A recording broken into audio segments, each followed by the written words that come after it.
Gospodin s vama. I s duhom tvojim.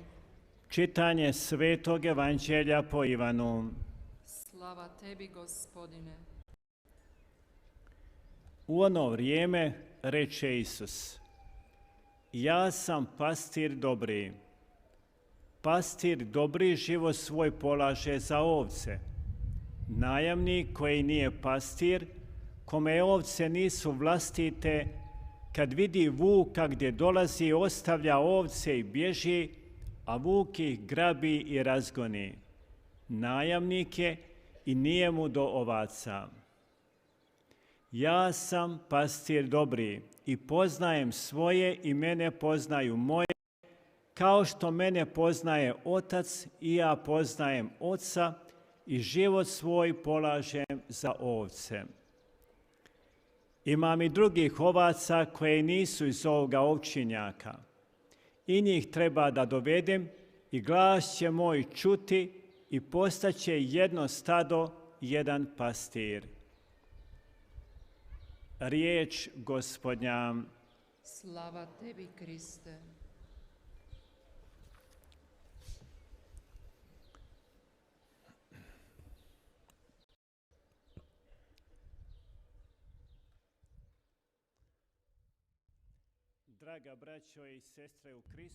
그리스도 안에서 일치한 사랑하는 교회 형제자매 여러분, 사랑하는 순례자 여러분과 인터넷을 통해서 이 미사에 참여하시는 모든 여러분, 특별히 고통 중에 계시는 여러분들 모두에게 인사를 드립니다. 그래서 어두운 밤을 지나고 있는 분들, 정말 어려운 상황에 처해 있는 여러분들에게 먼저 인사를 드립니다.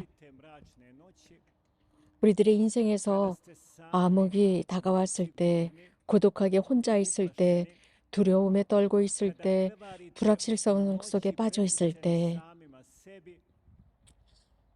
한밤중 여러분 스스로 자신을 버려서 피가 흐르고 있을 때, 여러분들의 마음이 소리를 높이며 누군가 구원하고 도와줄 사람을 찾고 있을 때, 그 순간 꼭 기억하십시오. 이 동사 기억하여라 라는 말을 기억하십시오. 신명기에서 모세는 자신의 백성에게, 즉 약속의 땅에 들어가기 전에 자신의 백성에게 선포한 것이 있습니다. 그 모세의 선포 속에는 기억해라, 기억해라 이스라엘아, 기억해라, 하느님은 너의 하느님, 너의 주님, 권능의 손으로 너희들을 이집트의 노예 생활로부터 해방시키시고 여기까지 이끄셨다. 너희가 약속의 땅에 들어갔을 때, 또 너희가 내면과 내적 외적으로 종살이를 할 때 기억하여라. 내 주님께서 너희들을 이집트의 땅으로부터 구원하셨다. 그 권능의 손으로 너희들을 인도하셨고 해방하셨고 사랑하셨으며 너희들을 자유로 이끌 것이다. 중요한 것은 기억하는 것입니다. 하나님께서 하신 말씀입니다.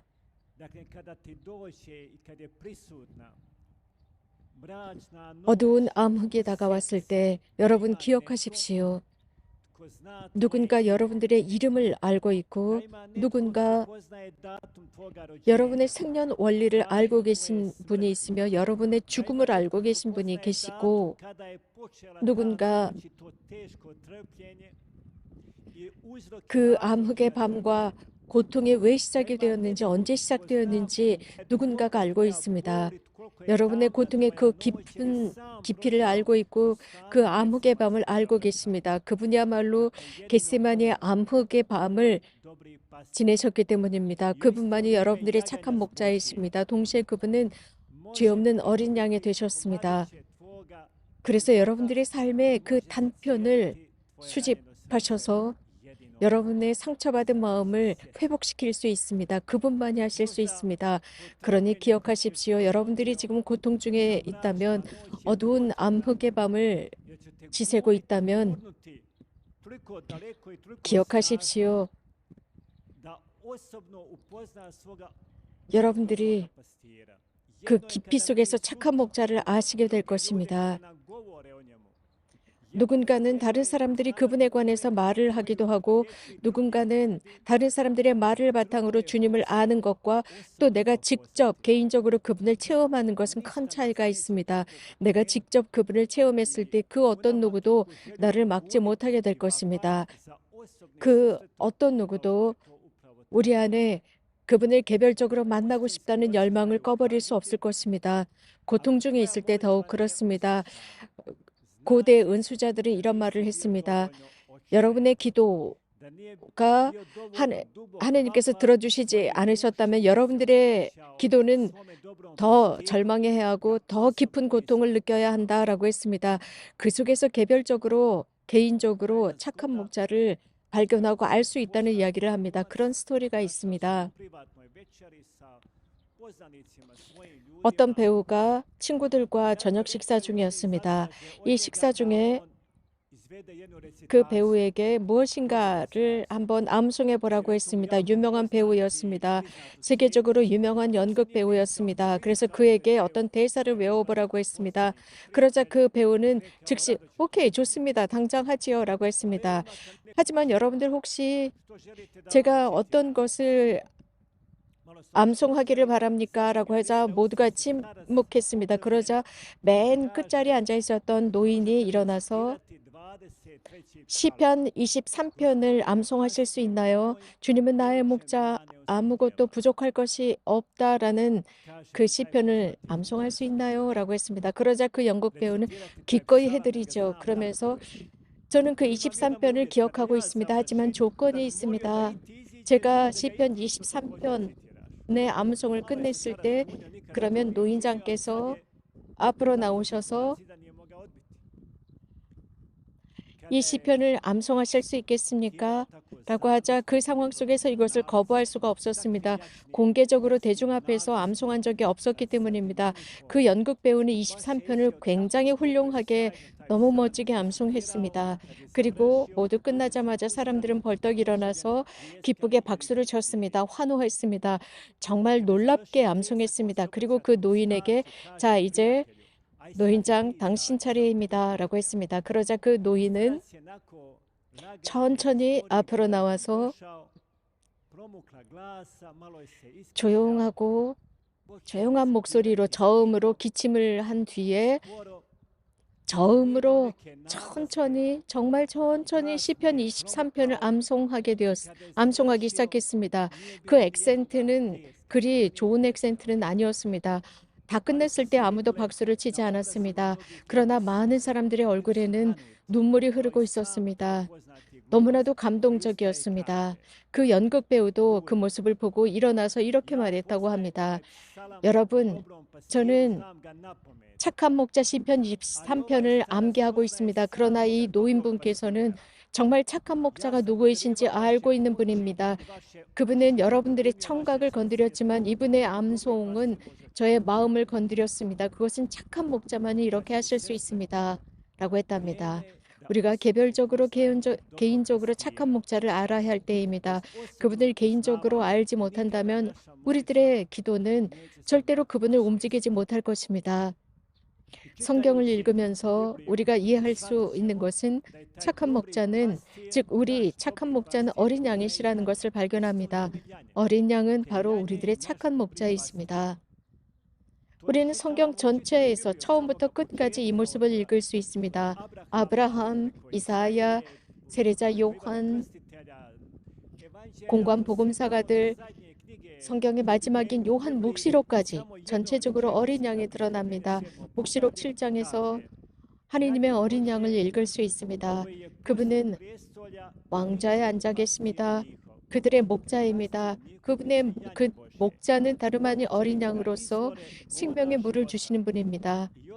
주님께서 모든 눈물을 그들의 눈에서 닦아주실 것입니다. 그들의 얼굴에서 눈물을 닦아주실 분은 착한 목자 어린 양 예수님이십니다. 그분은 절대 당신의 어린 양들을 버리지 않습니다. 이유는 우리와 긴밀하게 관계를 맺고 계시기 때문입니다. 그분의 어린 양들, 나와 함께 우리는 양이고 그분은 어린 양입니다. 그분께서는 이미 어린 양의 경험을 하셨기 때문입니다. 그렇기 때문에 어린 양 목자로서 우리들을 이끌어갈 것입니다. 그분은 도살장으로 끌려가던 어린 양이셨습니다. 그래서 이 어린 양의 상태가 무엇인지 그분은 너무나 잘 알고 계십니다. 당신이 친히 경험하셨기 때문입니다.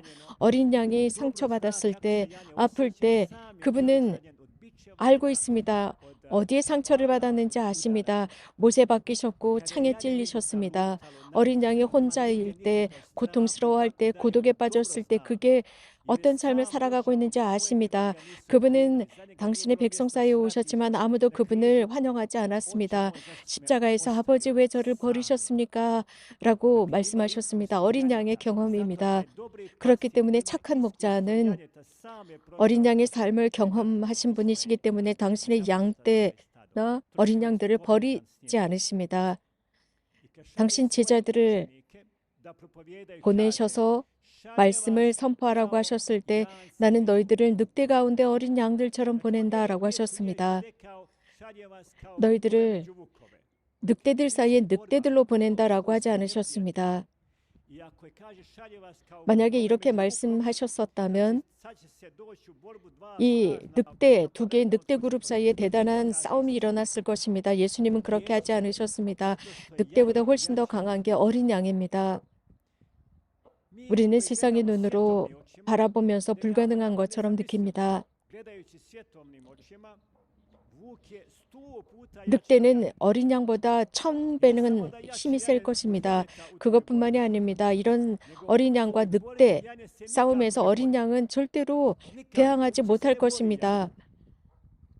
그러나 어린 양이 이길 것이라고 예수님은 말씀하셨습니다. 이렇게 번역된 의미는 어린 양은 싸울 힘이 없습니다. 하지만 모든 힘은 착한 목자 안에 있습니다. 나의 모든 힘은 그리스도 안에 있습니다. 또 다른 복음에서 이런 말씀을 하셨습니다. 어린 양은 늑대 앞에서 저항하지 못합니다. 그 싸움에서 아무것도 할 수 없습니다. 예수님께서는 십자가에서 돌아가셨을 때 모두가 생각한 것은 어린 양이 졌다고 생각했지만 그분은 이기셨습니다. 죽음까지도 이기셨습니다. 이렇게 어린 양의 의식을 늑대의 의식 앞에 세우십니다. 어린 양의 의식은 단순성과 온유함과 겸손함입니다. 늑대의 의식은 교만과 거만함입니다. 분노입니다. 화를 내는 것입니다. 우리 앞에 두 사람이 있을 때 한 사람은 온유하고 한 사람은 늑대 같다면 단순하고 겸손하고 온유한 사람과 늑대 같은 두 사람이 있습니다. 그래서 그 겸손하고 온유한 사람이 거기에서 싸움에서 이길 능력이 되지 않는 것 같지만 어린 양이 이긴다고 예수님께서 말씀하셨습니다. 마음이 겸손하고 온유한 나로부터 배워라. 어린 양은 늑대를 이길 것입니다. 내가 십자가에서 승리하였다. 너의 모든 투쟁, 싸움은 내 안에 있는 것이다. 너 혼자 할 수 없다. 라고 하십니다.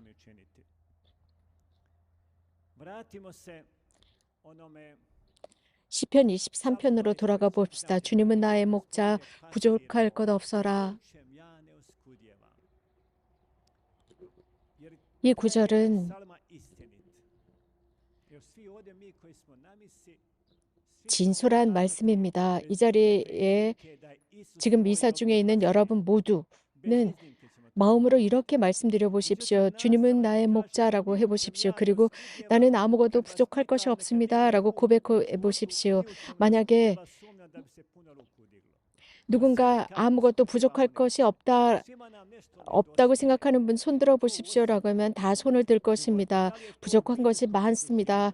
가정에서, 직장에서, 사람들 사이에서 여러 부족한 것들이 굉장히 많습니다. 힘이 부족하고 덕이 부족하고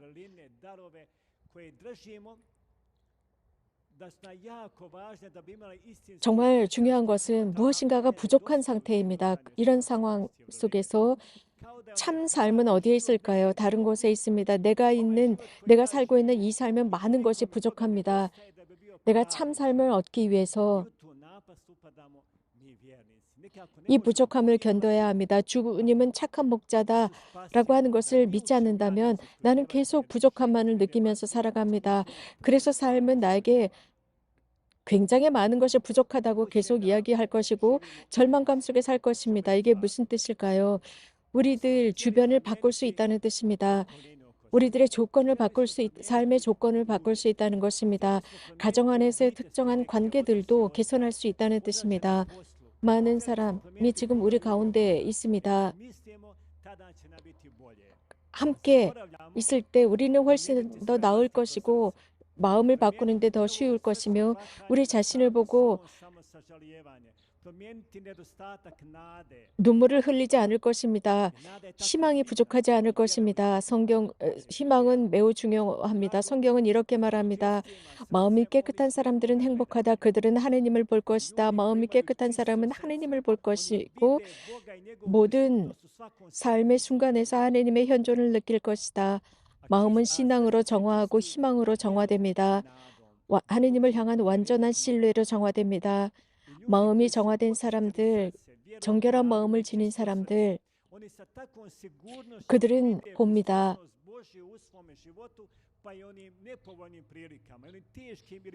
하느님의 현존을 가장 어려운 순간에서도 느끼고 봅니다. 우리가 고통당하고 암흑의 밤을 지나가고 있는 이 순간도 우리에게는 굉장히 중요한 단계이고 하느님께서 우리들의 영적인 성숙을 위해서 사용하시는 교육적인 수단입니다. 하느님 곁을 걸어가고 하느님을 사랑하는 모든 사람들은 모든 것이 선으로 바뀔 것입니다. 모두 바뀔 것입니다. 그래서 우리를 지배하는 듯한 그 악은 힘을 쓰지 못할 것입니다. 하나님께서 그 악을 허락하십니다. 왜 그럴까요? 단순한 이유 때문입니다. 그분은 모든 악을 최고의 선으로 바꿔 놓으실 수 있는 분이십니다. 가장 큰 악은 인류 역사 속에서 가장 큰 악은 예수 그리스도의 십자가에 달리심이셨는데 그분께서는 그 십자가를 모든 사람의 구원으로 바꾸어 놓았습니다. 문제는 우리가 개인적인 지나치게 많은 척도를 가지고 있다는 것입니다. 이것은 좋고 저것은 나쁘고 이것은 하느님의 힘인지 아닌지 등등입니다. 하느님께서는 때때로 돈이 부족하게도 하고 건강이 약해지게도 하고 여러 많은 것들을 부족하게도 합니다. 인생 속에서 그렇습니다. 하지만 그분은 절대로 우리를 버리지 않습니다. 그분의 자비와 사랑은 부족하지 않습니다. 그분의 현존, 이 모든 것이 내 삶 안에 늘 충만히 있을 것입니다. 내 자신이 내가 하고 있는 그 모든 것 속에서 하느님의 현존을 보게 된다면, 즉 그분께서 나와 함께 한다는 것을 보고 그분이 나를 절대 버리지 않는다고 확신한다면 나에게는 절대 부족한 것이 없을 것입니다. 예수님은 나의 목자이십니다. 그분을 내 삶 속에서 그 현존을 보고 매 순간마다 인생 속에서 볼 수 있다면 그분을 사랑하고 본질적인 것을 사랑한다면 이제 그분을 사랑할 때 그러한 본질적인 것조차도 중요하지 않게 됩니다. 오늘은 프란치스코의 카푸치노회 사제였던 레오폴드 만디치 성인을 기념하는 날입니다. 예수님께서는 오늘 제자들의 발을 씻어주셨습니다. 사람들을 위한 봉사를 하셨습니다. 우리들에게도 이렇게 해달라고 말씀하십니다. 그런 주님께 우리들의 모든 기도를 봉헌합시다.